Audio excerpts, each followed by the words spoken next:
Yes, as normal na kagawian ng mga Filipino supporters ng mga kababayan natin doon at mga kaibigan natin, nandun sila kanina sa ICC ground, especially si Alvin nga, alas 5:30 pa lang nandun na siya, you know?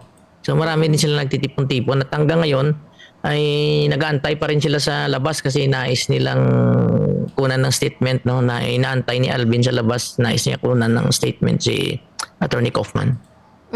Okay po. And do you have information po sa ngayon, Sir Amik, din ano, of course, lalong-lalo na sa lead counsel po ni former President Duterte na si Attorney Nicholas Kaufman po? Information about sa kanya. Yes po. Regarding, after po nitong declaration po ng decision ng ICC.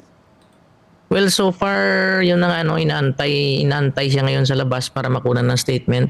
As of now, we have no information kasi nandun pa sila sa loob at nakita natin kanina pagkatapos kasi ng desisyon ay dumating ang former chief prosecutor na si Karim Khan.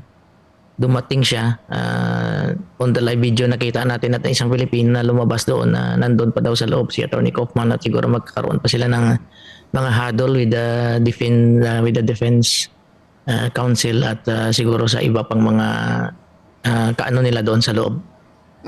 Okay po. So, balik ito po sa ngayon, Sir Amik, ano, dun po sa naging decision ng ICC Appeals Chamber. Sa pananaw po ninyo, sa akin ba, mas lalong magiging probably mahirap ba kay former President Rodrigo Roa Duterte na ito po, ano, of course, ano, mabago pa yung iba pong magiging kahihinatnan po, no, nung kanyang kasong crimes against humanity po sa ICC. Opo, no, dahil mahirap na talaga dahil yun nga, in-appeal na nila ang kanilang in-assert na nila, kinonfirm na nila ang kanilang jurisdiction.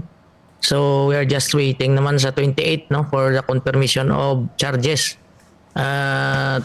Babantayan natin kung ilang charges doon ang i-confirm ng ICC, ng trial chamber, kung ilang charges doon at kung kailan mangyayari ang hearing. But as what I have said, no, ang kinalulungkot natin dito na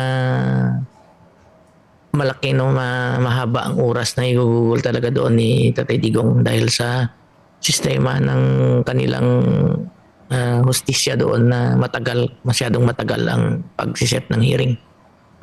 Okay po. And do you have mga siguro bagong information din po regarding sa kalusugan po or condition po, ano, ni dating Pangulo Rodrigo Duterte, Sir Amik? Kasi kami rin po dito sa Pilipinas nagre-rely lang din, no, sa mga impormasyon, ano, na nanggagaling po sa labas, of course, ng ICC at mga taga-suporta po ng dating Pangulo when it comes po sa kanyang health and in general sa kanyang condition po habang nasa ICC detention.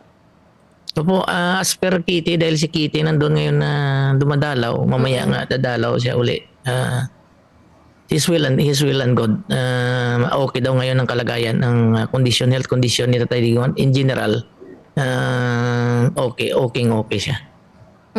Okay po. And pero ando pa rin yung hope niyo sana, sir, ano, na bagamat sa ngayon, ano, na yung health condition naman po ng dating Pangulo ay tukan as of his family and relatives po, ano. Pero kayo po ay somehow hoping po na sa mga susunod po, if ever, sa confirmation of charges, na kahit paano humarap po si former President Duterte or mag-remain na lang sa hindi po eto na pagpapakita sa confirmation of charges.